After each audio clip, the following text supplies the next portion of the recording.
دور حاضر میں میڈیا کا ایک فتنہ یہ ہے کہ مسلمانوں کی اکثریت محض دین سے دنیا کمانا چاہتی ہے، ایک دھن و جنون سوار ہے۔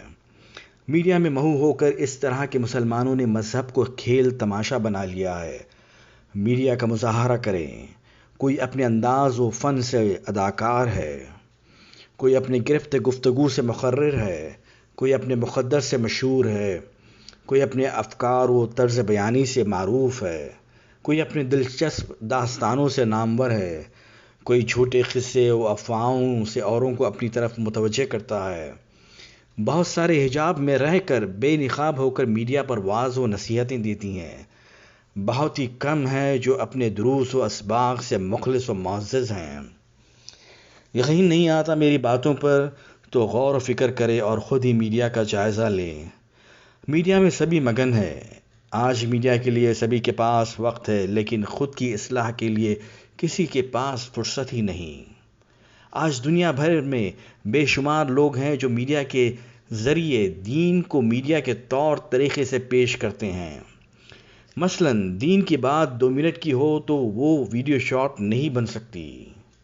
شارٹ یا تو 1 منٹ کا ہو یا 1 منٹ سے کم۔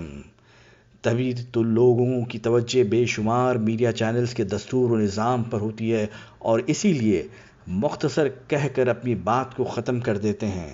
ایسا کیوں؟ کیونکہ شارٹ سے ویوز بڑھتے ہیں، ویوز سے ویڈیوز وائرل ہوتے ہیں، اور وائرل ویڈیوز سے سبسکرائبرز میں اضافہ ہوتا ہے، اور پھر زیادہ سبسکرائبر سے میڈیا سے آمدنی ہوتی ہے۔ بلاغت اور فصاحت سے اردو بولی جائے تو آج کے دور میں مسلمانوں کی اکثریت کہاں ویڈیو دیکھتی یا سنتی ہے۔ موجودہ دور میں لوگوں کو سیدھا سادہ دین چاہیے، وہ بھی مقامی لہجے اور آسان زبان میں، اور علم کی باتیں بھی تھوڑی تھوڑی۔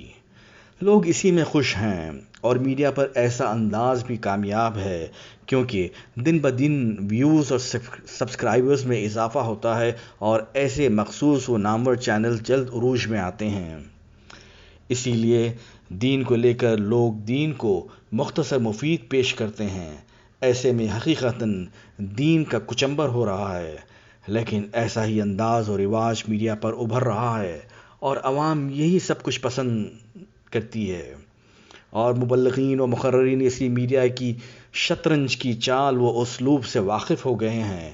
بہرحال میڈیا کو معتدل طور پر استعمال کرتے ہوئے حق کو حق کہیں اور باطل کو باطل کہیں۔ اخیراً افسوس تو اس بات کا ہوتا ہے کہ بعض تو ایسے بھی ہیں جو دین کی دعوت بھی دیتے ہیں اور اپنے ہر ویڈیو پر آخر میں واضح طور پر زکوٰۃ، صدقات اور امداد کی درخواست کرتے ہیں۔ عجیب و حیرت کی بات ہے کہ میڈیا سے بھی کمائی اور دوسری طرف لوگوں سے بھی امداد و صدقات بھی لیا جاتا ہے۔ اللہ تعالیٰ سے دعا ہے کہ وہ ہمیں راہ راست پر قائم رکھے اور ہماری زندگیوں میں ایمان، اخلاص اور استقامت کی کیفیت پیدا کر دے۔ اللہم آمین۔